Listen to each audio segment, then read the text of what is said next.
Hello, everyone. I'm Rebecca Weber. This is your Amac podcast, Better for America. And today we have a guest who seems to have done a lot. He has worked for Congress, the Reagan Pentagon. He served 6 years in California's legislature, as well as having served as lieutenant colonel in the Army, after which he had 13 years in aerospace. He wrote a book on Texas, and today he serves as vice president of the Texas Public Policy Foundation. But in short, the breadth of his experience, the crossover application of private sector and military experience to government is so impressive, and we are honored to have him with us today, a great thought leader, Chuck Devore. Chuck, welcome, and thank you for being with us. Great to be with you today.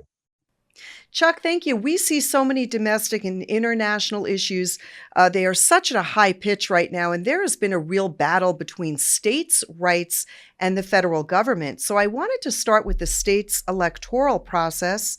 You served in one state legislature. You've written extensively about lessons from Texas, and Texas has been a very proactive state. And you currently are the vice president of an organization concerned about policy and the electoral process. So these days, despite our First Amendment, which is free speech, and the 10th Amendment, which guarantees states' rights, we see a state electoral system really under fire. Can you share with us, please, if you will, in a broader way, help our members understand what should we be concerned about here? What are the stakes, and why do state rights matter, especially in 2022 and 2024? Well, it's a great question. And speaking first from the top, if you look at the Constitution provides the power to the states to organize elections.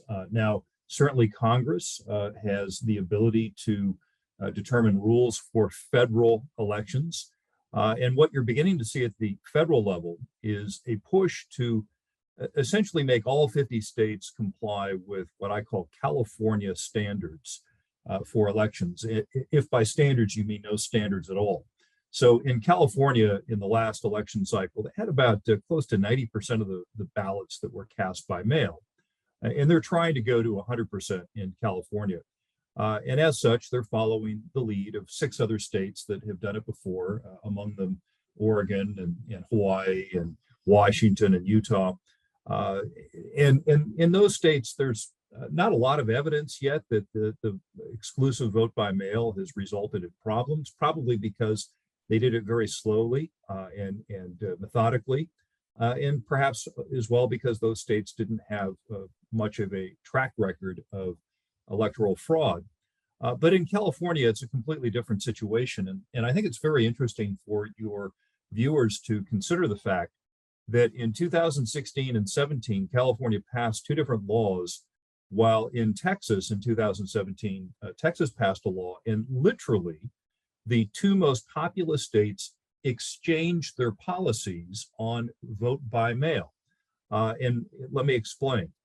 Prior to 2016 in California, it was illegal for someone who was not a direct relative or did not have power of attorney to touch a mail-in ballot of someone that they weren't related to and to get paid for it.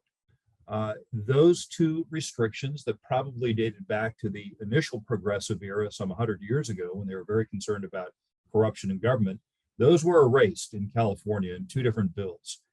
In Texas, the exact opposite happened. In Texas, with a growing concern for the vulnerabilities of vote by mail, the legislature, and by the way, I testified in favor of this measure, which passed during the special session in 2017 in Texas, the legislature tightened restrictions, ensuring that you couldn't go to someone's house, for example, and get paid by a third party or paid by a campaign to sit down at the table and to observe somebody's private secret ballot and to, air quotes, help them fill it out and then take that ballot into the election authorities.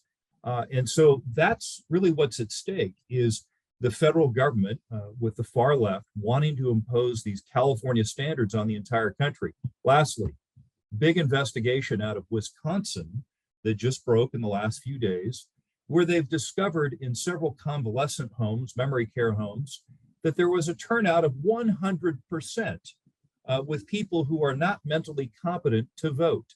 This is what we're talking about. This is what we're talking about where people come in and they assist people who are not, in this case, capable of voting because they're not mentally competent, but they vote on their behalf, right? Because this is how I'm sure they would have voted for the far left, because that's, what, of course, we think, we on the left think that all people in a convalescent home should be voting for the far left. So this is an example of the danger when you don't have in-person voting with a government issued ID. Yeah. It really is shocking when you understand that what the left is telling us and what they're doing are two different things. They're really not protecting our vote. They're not protecting the votes of all American people. They're, in my opinion, encouraging voter fraud by opening up the ways in which people can vote, by eliminating things like voter ID. And then when we see these exact examples that you're here pointing out, we recognize that this is real stuff. And the only way to ensure that your vote is counting properly is to make sure that we reduce any opportunity for fraud. And that makes a lot of common sense that that would be one way to do it. Sir, are you working on this election protection project? Can you tell us a little bit about that project, maybe, and help us understand what it is Sure. thank you. So in Texas, with some of the research that I had done in previous years, we were seeing a steadily growing increase in the use of mail-in ballots in Texas. This was especially seen in the 2018 race that featured then Congressman Francis Beto O'Rourke and Congressman Ted Cruz. And you saw a lot of third parties pouring in an enormous amount of money, Tom Steyer, George Soros, other groups, pouring in a lot of money because they thought they could turn Texas blue. And as part of that effort, you saw a pretty significant increase in the use of mail-in ballots. Now, that by itself wouldn't necessarily be problematic. However, I did a statistical analysis of the votes and did a multivariate regression analysis, and I was looking to see whether or not there was a higher use of mail-in ballots as adjusted for age, because in Texas, if you're 65 and older, you automatically qualify to vote by mail if you wish. But if you're not 65 and older, you have to vote outside of your home county during the election day or the early voting period, or you have to claim a disability. And for a very small number of people, you have to be in jail and awaiting sentencing and not otherwise disqualified to vote because of a felony. So with those restrictions, it was very interesting to see a significant increase in mail-in balloting. And it was also interesting to see that there was a greater share of mail-in balloting in districts that featured a partisan flip, or where the districts were, the vote was much closer than one would have anticipated given that election cycle. So it was the beginning of evidence showing that mail-in voting could be used inappropriately. And here's the last thing that indicated something was amiss. The average age of those people voting by mail in Texas under the age of 65 plummeted from previous years where it was 42 years old, and that's the median point between 18 and 65. That's about where you would expect it to be for people voting under the age of 65. And it plummeted in the 2018 cycle by 6 years to age 36. And what was further fascinating is if you polled the voting records of neighborhoods around major college campuses, you saw quite a few people who were 30 and under who were voting from home, which under Texas law meant that they had checked the disability box. And of course, there were anecdotal tales of elections workers telling people, hey, don't worry, no one's ever going to check. You won't get in trouble, or they had the box checked for them. And the reason why they did that, of course, was so that the election worker could show up to the dorm room or show up to the frat house or the neighborhood near the college and help the person vote when they got that mail-in ballot sent to them, essentially look over their shoulder and make sure they check the right boxes, or to help them complete the ballot themselves and then bring it in. So that's what's going on right now with these mail-in ballots. It's very important for people to understand that the reason why mail-in ballots are problematic is that, number one, they open up an enormous opportunity to violate the sanctity of a secret ballot. And number two, there's a significant amount of effort that goes into collecting these mail-in ballots, to traffic in them, as we saw with this recent Wisconsin investigation, where you had in several different counties 100% turnout of people who lived Mm. in memory care facilities or convalescent homes. Pretty spectacular, right? That somebody who, like a home where the average age is 90 years old and most of the people are not mentally competent, that you had 100% voting turnout. Gee, Yeah. amazing how that happens. Wow. Thank you, Chuck, because it is so good to really understand these issues. This is important stuff, and we need to understand it from the perspective of people who are really in the middle of them and seeing them. And so, thank you. You have served so extensively at the state level, and you have seen the federal level really up close working with Congress and the Pentagon. So, I want to ask you, are we we are in strangely different times. I mean, is what we're seeing typical?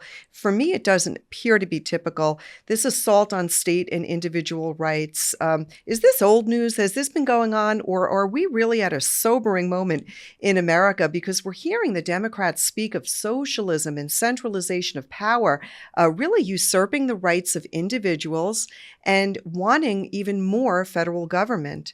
So my question is this typical, and are what we're seeing right now in America really a defining moment?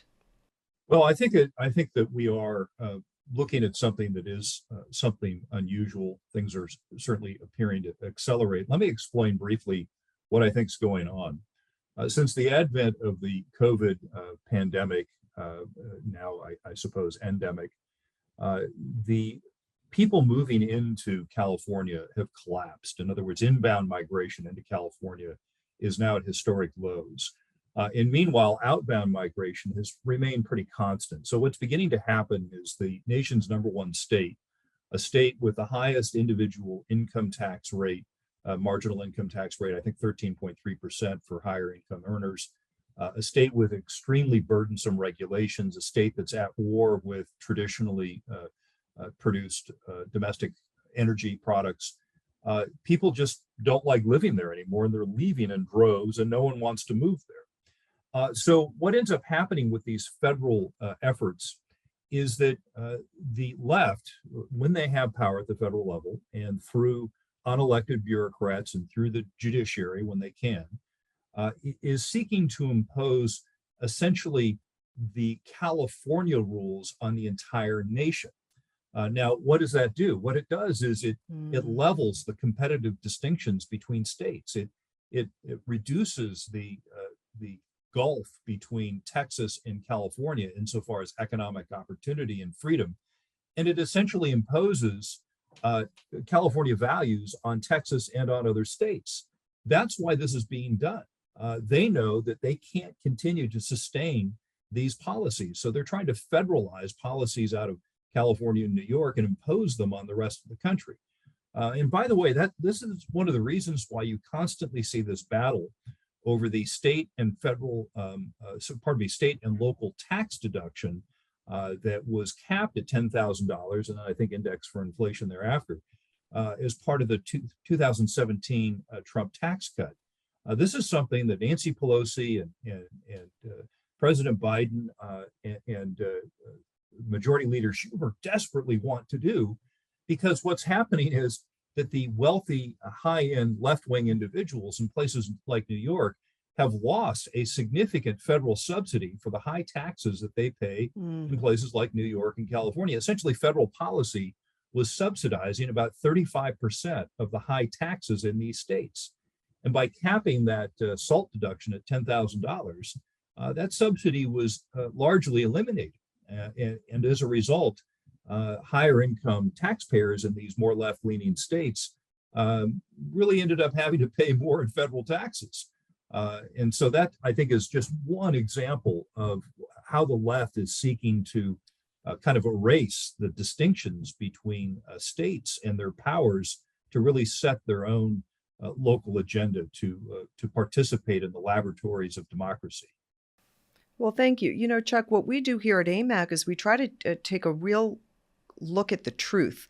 And as a bipartisan organization, we don't like to go after people because they're Democrat or Republican. What we like to do is say, what are the policies and how does that line up with the policies that AMAC is in support of or opposes? And time again, whenever we look at bad policy, they seem to be tied to extreme left ideology, this idea that socialism is good, this idea that bigger government is better, this idea that that the wealthy are not paying their fair share, and an idea ultimately that small business and the small business owner is bad.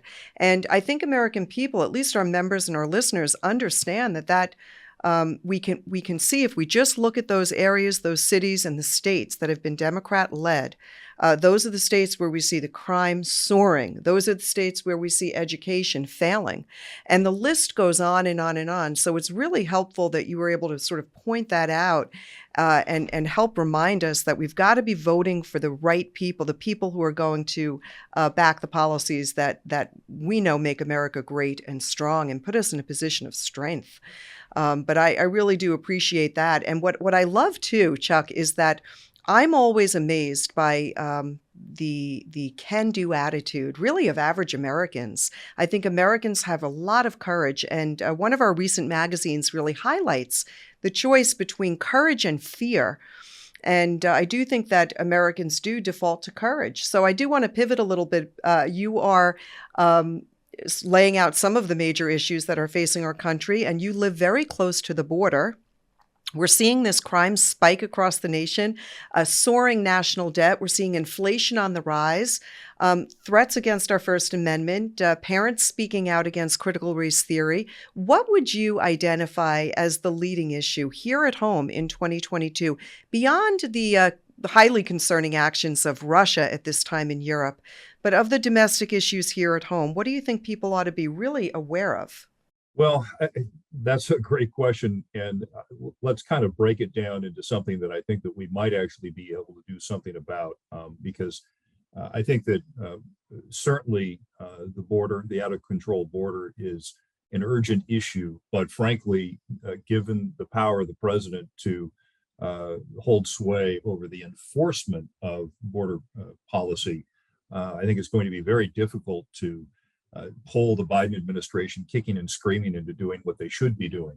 So let's look at, in my mind, the other really big issue that I think there's a better chance of getting some traction on, and that's domestic energy production.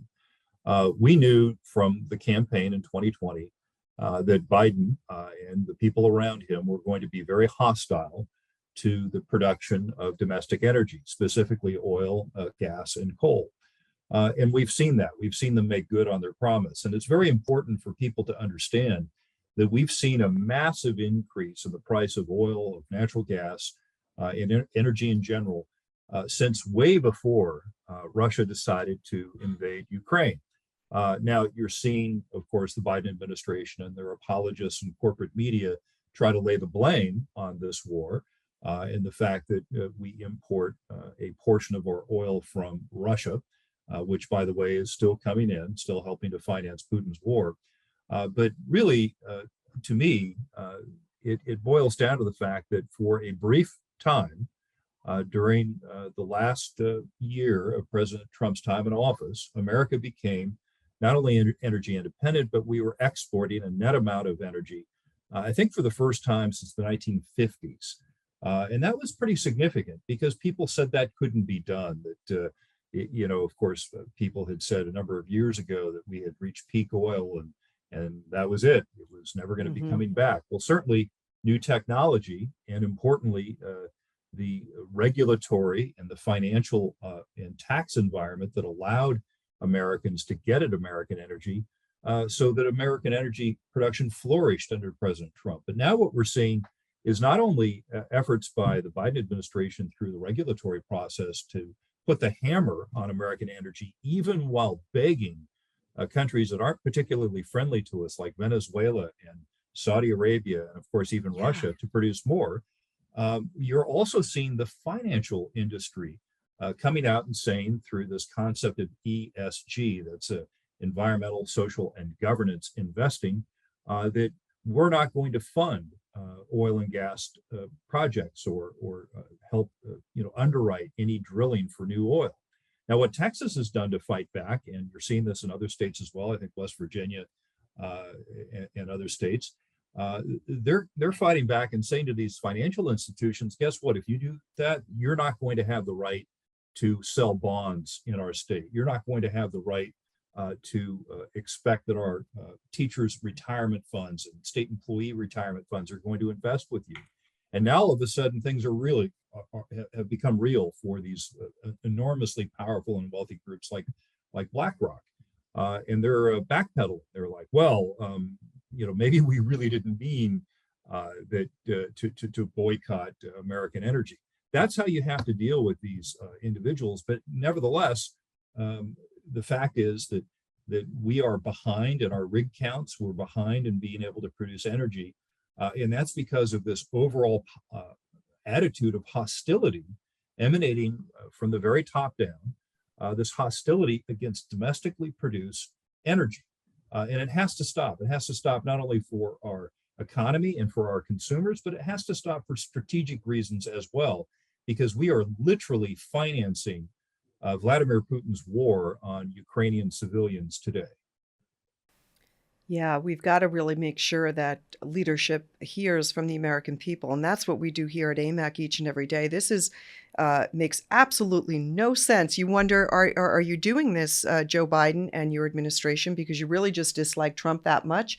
That just seems stupid to me. Are you doing this because you really believe that if we changed in the way in which we depend on energy, that we're going to have a cleaner planet? Well, I think you said it, and other people have said it, that if we were to do everything in our power to reduce carbon emissions and do all of the things to help, see a greener world, that we would have such little impact, because it's other nations like China that are really creating a much greater problem. So there's very little that we can do alone. Is that right? Yeah, I think it's important for people to understand that, first of all, insofar as actual pollution that harms people's health, the air in America has never been cleaner. We've seen massive reductions of the constituent components of harmful air pollution, typically, as much as 97% reductions in many of these key pollutants like lead or nitrous oxide or carbon monoxide. And in the meantime, insofar as carbon dioxide, which is thought to be a greenhouse gas that may have an appreciable impact on climate over the long haul, and I say may because, of course, the science is very complex and uncertain, and the models, to date anyway, haven't done a particularly good job of explaining the past. And even so, looking at China, if I remember correctly, they have about 5 times the number of coal-fired power plants as we do in America. And they currently have plans to build in the near term the equivalent of the entire US fleet of coal-fired power plants just in the next few years. And what's interesting is if you look at the amount of coal-fired power plants that America has been retiring or have been retired around the world, mostly in Western Europe, you'll see that every year China adds more capacity than the rest of the world subtracts.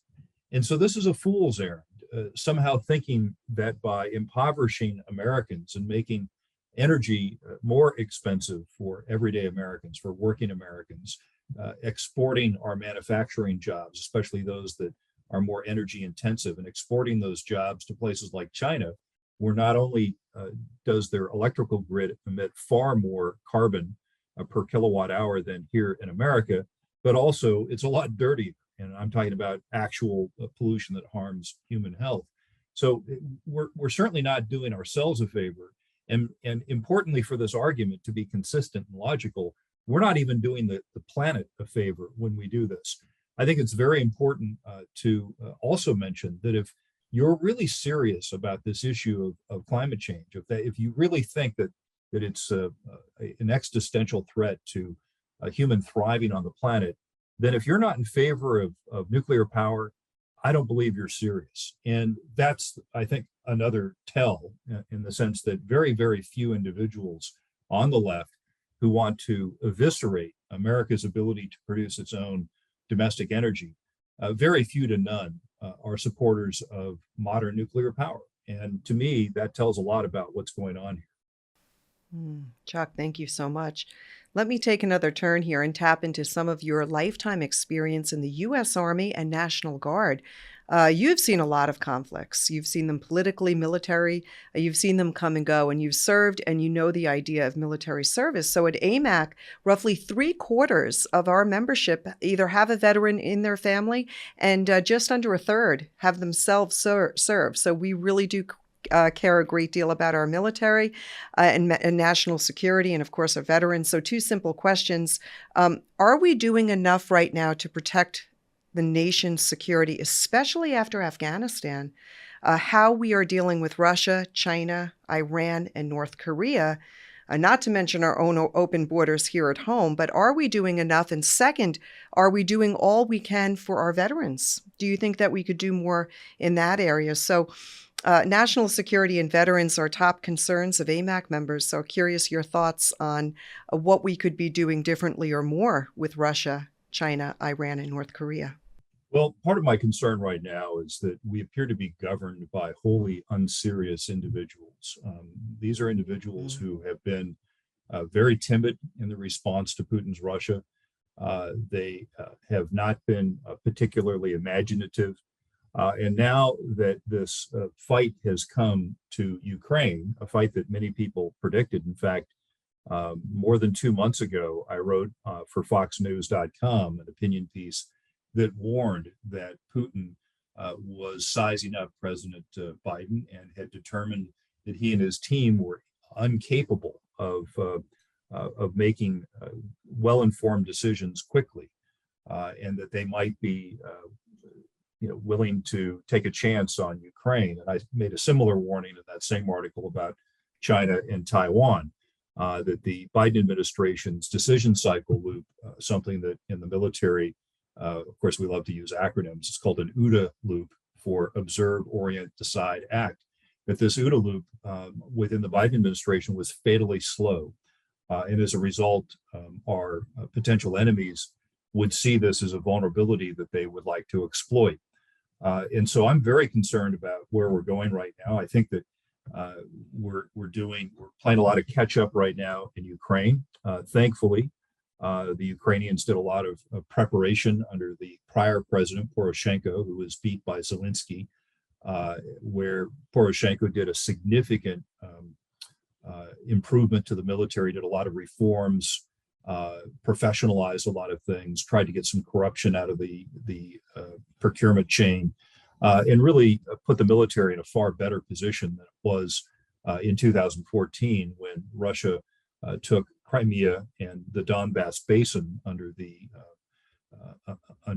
Obama-Biden administration.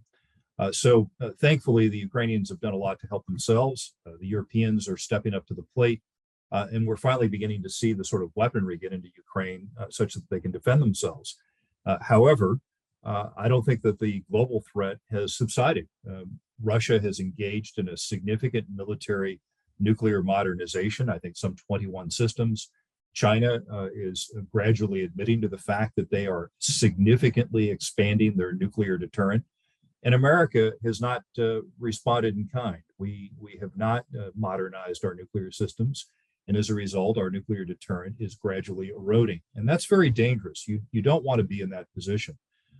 Insofar as taking care of veterans, I think the number one thing that we can do as a nation is not commit our volunteers to open-ended nation-building exercises that have no hope of ever being completed. Again, I had written about Afghanistan as long as 11 years ago, that government would not survive even days after we left, because the government's, the nation's only income was foreign aid and opium sales, that it was essentially a tribal society.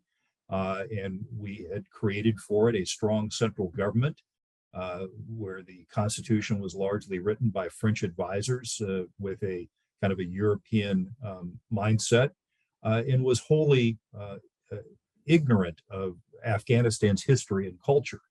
And sure enough, of course, the government collapsed immediately. Thank goodness that has not happened with Zelensky's government in Kyiv.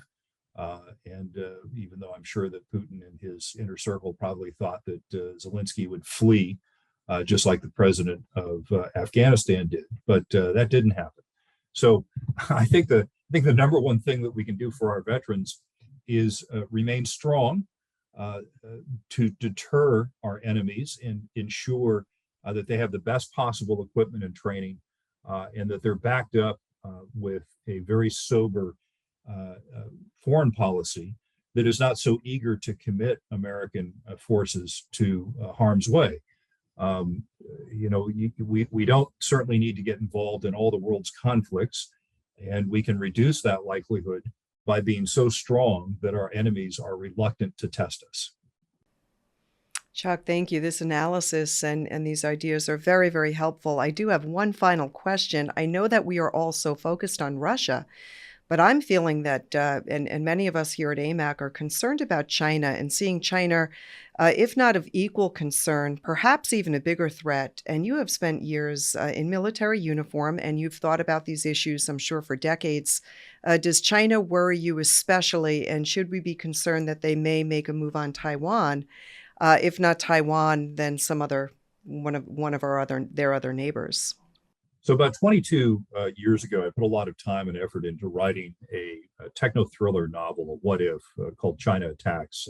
It was translated into traditional Chinese in Taiwan and became a bestseller there. And I've been back to Taiwan a couple of times. Got to see my book in the bookstores there. That was pretty exciting. But yes, China is certainly a much larger threat. They have an economy that is significantly larger than the Russian economy. The Russian economy is probably close to 1/10 or less than the U.S. economy. Of course, they do have a pretty robust military and a robust nuclear deterrent. In China's case, depending on how you calculate their economy, they're maybe 60% of our economy, or maybe are equal if you look at purchasing power parity, which is one way of looking at economic strength. They certainly have a lot of people, right? So they're about 4.5 times the population of the United States.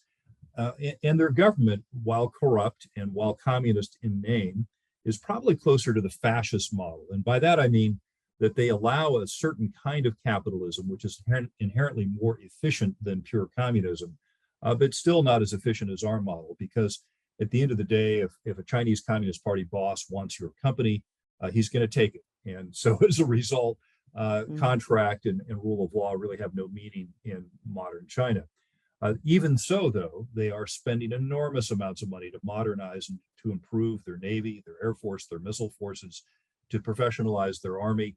And they have told us that they want Taiwan back. They think it is theirs. They claim it as theirs. One thing that I would like to ask apologists of China, or the people of China, though, is that if Taiwan's always been a part of China, and you claim that democracy is somehow an alien Western value, how is it then that the Taiwanese people have been so successful with representative democracy? You have this island nation of 23 million people that has successfully reduced corruption, that has election after election where the major parties change hands peacefully, and that they're thriving. They have a very high standard of living. And more importantly, year after year, the Taiwanese continue to identify more and more as a distinct nation, as Taiwanese rather than as Chinese or both. And so as time goes on, Taiwan is becoming, both in name and in culture, in fact, its own independent sovereign nation. And so I believe that the free and independent Taiwan represents an existential threat to the Chinese Communist Party. And as such, China does not want to allow Taiwan to continue, because the very existence of a free and democratic Taiwan is a mockery of the dictatorial government, the capricious government, the government of President Xi, not President Xi, pardon me, the chairman of the Chinese Communist Party. He wasn't elected to anything, so let's not give him the honorary title of president. He's not a president.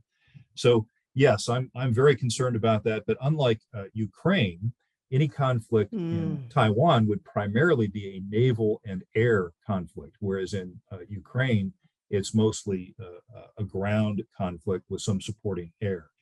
So the nature of the conflict would be very, very different. You'd see a lot more in the way of ships and missiles and submarines and naval aviation if, God forbid, China were to decide one day to take Taiwan by force. And America's involvement is, of course, and this is something that we are seriously concerned about. And we recognize China's threat to our Western values and to American security. So thank you so much for your analysis. It has been an absolute honor having you with us.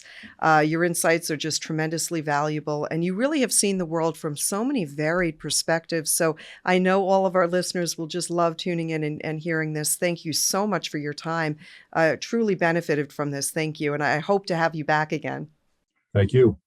Thank you so much, Chuck. Your insights are so valuable, and you've seen the world from so many varied perspectives. We really benefit from your analysis. AMAC members are highly active locally and at the state level and have real concerns about the state of our country and world, from constitutional rights to national security. So again, we look forward to talking with Chuck further in 2022. And thank you again for sharing your unique life experiences with all of us. And I also want to thank AMAC members for tuning in today.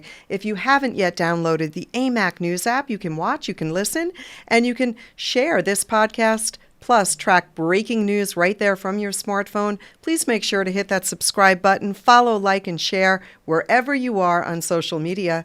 Until next time, I'm Rebecca Weber. This is your podcast, Better for America. Thank you for being here, and God bless you. Have a great day, everyone. You're listening to the Better for America podcast, presented by AMAC, the Association of Mature American Citizens. To learn more about AMAC and all it has to offer, visit us at www.amac.us.